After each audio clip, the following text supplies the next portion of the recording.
this video, you're going to learn 3 things. Number 1, how to set up dates to completely minimize flakes. How to reduce the disappointment of flakes. Number 2, Paris. My experience gaming in Paris. And number 3, beach game. How to pick up girls in the beach. I'm very excited to announce that I've made an inner circle group a couple of weeks ago. And this group is basically a small number of high value men. Each week we meet up virtually on Zoom and we discuss important topics like dating, travel and personal development. If you want to join this group, it's completely for free. You can do that by clicking the link below. And this group is going to help you achieve your goals in dating and personal development. So I'll start with Paris and then we can kind of take turns with different cities and stuff. So for me, Paris was quite good actually. It was a lot of people. It was funny because before I went there, everyone was saying, yeah, it's going to be difficult. There's like whatever, the locals are hard to game and stuff. And obviously it's different when you live there. You know, when you're like a tourist, you see a different side of the city. But I found it was actually quite easy for me compared to London. So, because with London, obviously, it's bigger. It's much bigger than Paris. I think it's like 3 times the size. And it wasn't like there wasn't that many, people in, like cramped areas like in London. You get, sometimes on a Saturday afternoon in Oxford Street, you can't even approach the girl. It's like almost impossible. But in Paris, I didn't really see that level of busyness, which was good. The quality was pretty good. Well, I mean, I'm biased because I like these like North African kind of girls. So you were there. So what did you think of the quality? Yeah, for a few hours, it was pretty solid. Yeah. Yeah. So the locals were a little bit more challenging. I guess in most countries it's the same. But overall, I think it was good. Also, the fact that Paris has this romantic vibe to it, that really helped. Yeah, so that was definitely a plus. What wasn't a plus was the prices. Instant date will cost you somewhere between 20 euros minimum if you're in the touristy areas. So I think the advantage... Just for coffee or more like a cocktail? Yeah, just for a tea. A tea was like 8 euros. But that was in the touristy areas. So yeah. Just a note not to do too many instant dates in Paris. Just pour us straight, right? Yeah. Oh, actually, I'll share this story. This is interesting. So what happened is I set up two dates with these 2 Moroccan girls. And one of them was hotter. So I was really excited. I was like, all right, I got this date with this Moroccan girl. And we set up the date and everything, the time. And I was going on the way to the date. She messaged me. She's like, oh, sorry, I'm tired. You know the lame excuses you get. Oh, I'm tired. I can't make it. Let's do it tomorrow, right? And I was leaving tomorrow. So I was a bit like disappointed. You know how it feels like when you get a flake. And 5 minutes later, I see this girl, also like kind of Arabic looking girl, walking past in the tube. I approach her and it was so easy. You just took her to an instant date from the tube station, right? So basically my point here is like, even if you get a flake, you can turn it into, you can turn it around within a couple minutes. It's crazy. So yeah, anyway, and on top of that, it's always good to set up 2 dates, although sometimes it's not possible.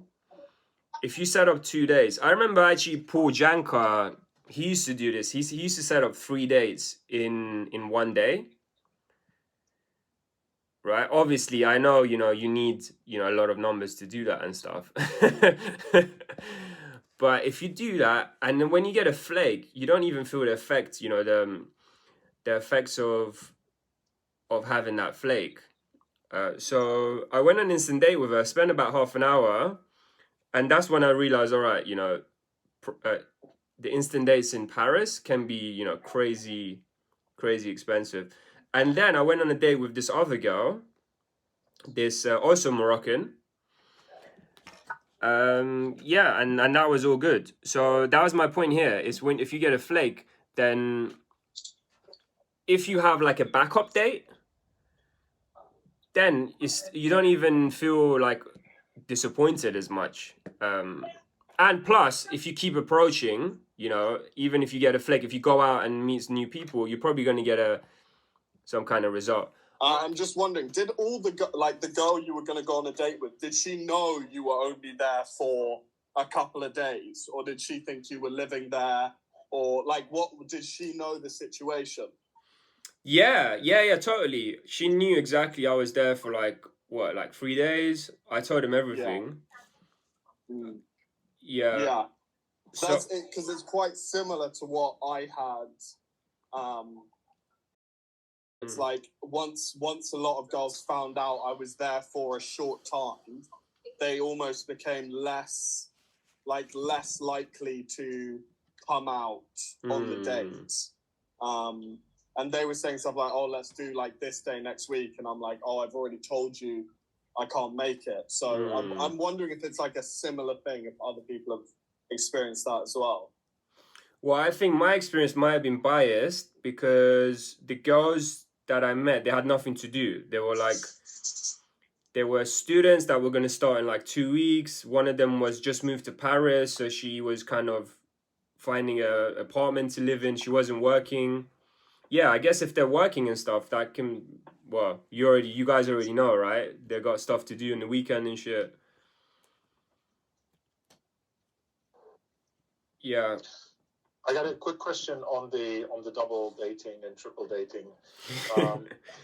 So what do you do, or what would you do when, let's say, you have 2 dates scheduled basically at the same time, because sometimes that's how it's going to end up, and then the first girl like doesn't flake, and she's like, how would you deal with the other girl? Let's say you have 2 dates at the same time, and the kind of hotter girl says yes. Would you just like ignore the other one, or would you send something? Yeah, so I would flake on the other one. I would flake on the one that's not as good looking.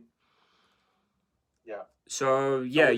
Would you just ignore her, or just send the message, sorry, I can't make it tonight? Yeah, so this was actually my plan. If the hot one turned up, I would have immediately sent a message to the second girl saying, I would have flaked on her, saying, "Oh, sorry, something came up. Let's do it tomorrow, or let's do it, next day or whatever." Okay. Yeah. Also, it's actually before you do that, because you're probably gonna put like I had a 2 hour, window between the first day and the second day. So when you meet the girl, you can kind of ask her for her logistics. So you say, "Oh, what are you up to tonight?" She go, "Oh, I got no plans." Then okay, it's on. But if she's like, "Oh, I got to see a friend in an hour," right? Then you could still meet the other girl. Got it. Yeah, that makes sense. Yeah. Do you want to share your experience with the beach game and also 2 hours in Paris as well? You done what, 2 approaches? So I was at an undisclosed location in Greece. I had loads of Balkan girls there. Yeah.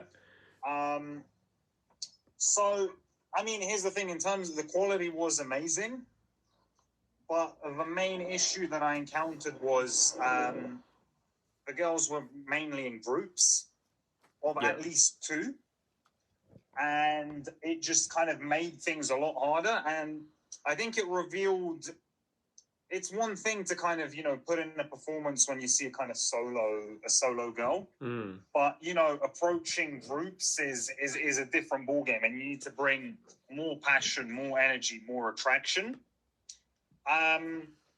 So the difficulty that I had was I was out there kind of alone at night, just kind of walking around doing these approaches, making myself known.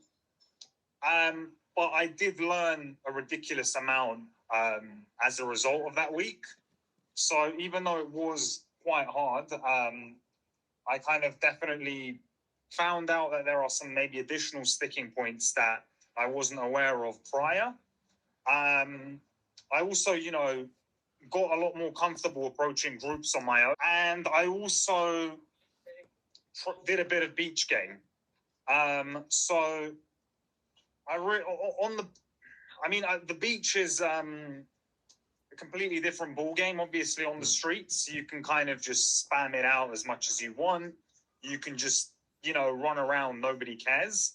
But on the beach, you know, you kind of have to be a lot more selective and calibrated. So I spent basically a week devising a system as to kind of how to, you know, go about doing these sort of beach approaches. So hopefully for next year, you know, I'll be in in a much stronger position. The other thing that I managed to achieve out there was I made friends with a local barman, and kind of like the staff in a lot of these like cafes and bars and restaurants now know me. So I'm in like a really good position for next year.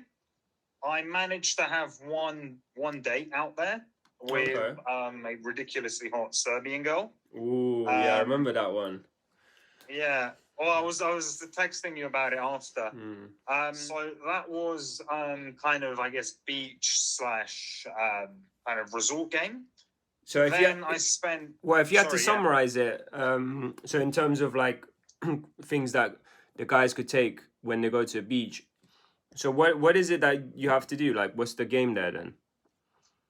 One thing I'd strongly recommend is if you're there with a group or with some friends, bring a ball, bring like one of those little paddle bats, and be seen to be doing a cool and fun activity, right? Yeah. Because if you're going to sit there for a couple of hours, right, you kind of need to be seen to be cool and to be having fun. You don't just want to be like a kind of, you know, a nobody who's reading a newspaper there.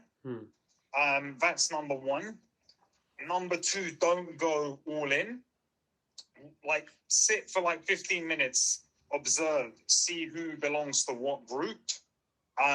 You know, see who's swimming, who's not. You know, make sure that like you kind of understand the dynamic of the place that you're at. And I would say you may have to be a bit more selective of the sets that you do, because you've got a finite level of approaches. If you see a moving target, what you do is don't do it straight away. Wait for her to get out of the zone where everyone on the beach can see you, right? And then you can go in and, I don't know, do a side stop or yad stop, whatever you want to do. For the stationary ones, the good news is that they're sitting down. Usually they won't have much to do. So you kind of, like, here's the thing, unless they're really, really not interested or they really don't like you, a lot of them are actually going to give you a chance to talk. So just kind of go in there, focus on delivering good attraction material. You're going to have to entertain multiple girls because they'll usually be in groups. I had one big booty Albanian that was solo, but mainly it was it was groups. Man, we gotta go to Albania, by the way. Man, these Balkan girls, eh? Yeah. Oh my God. Yeah. Okay. Fair enough. So we don't want to be too obvious, and and we want to do approaches when people are not watching, because it's more like a social circle setting. I'm guessing you see the people again. Look, if they're stationary, people are going to see you, right? Yeah. So it doesn't like. But the good thing is, because it's a social environment, it's no big deal if you approach a stationary set, right? Yeah. The problem is, say you're about to do a set, or you plan to do a set in like 5 minutes because you're assessing, and you see a moving target. Don't do the moving target in front of everybody, right? Do the moving target elsewhere, because you don't want the sets that you're going to approach that are stationary to see you yad stopping in the middle of the beach. Which I did, by the way. I'm just for the record, I did like a yad stop, and everyone was like just. That's so watching. sick. Yeah. Yeah, well, it's kind of similar. Respect, man.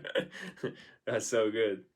Yeah, it's kind of similar to a bar situation, isn't it? Because in a bar, the same rules apply, where you don't want to be seen as that guy who's, you know, doing the yard stop. So you want to keep it like, I'll give you an example. Last night I was coaching in Chelsea. It was this bar, and there was three girls to our left, but it was slightly further ahead, so we couldn't approach them, you know, where we were. We couldn't start a conversation. And I basically told the client to go to the bathroom, on his way back, do the approach.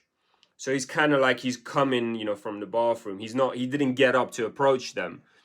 So that's what you want to do basically in that setting as well. Keep it natural. Like, you don't want to go out your way too much where people kind of see you, right? Because I'm guessing then they're going to see you again in that resort. Yeah, exactly. So the thing is, with the stationary ones, you know, you're not going to approach every stationary set, but pick a few that you really like. Yeah. And with the moving ones, just make sure you do it out of sight of the stationary ones, right? So let her walk, you know, 50 meters or so, and then go and do the moving ones. It just helps because you avoid, you know, drawing too much attention to yourself. Yeah, that's so good, man. Yeah, thanks for that. I hope you enjoyed watching this video. I personally learned a lot from some of the guys, and we had to actually shorten this video down to 15 minutes. It was a 2-hour video call. So if you do want to participate in these video calls and to learn a lot, to ask questions, then what I suggest for you to do is to click the link below now.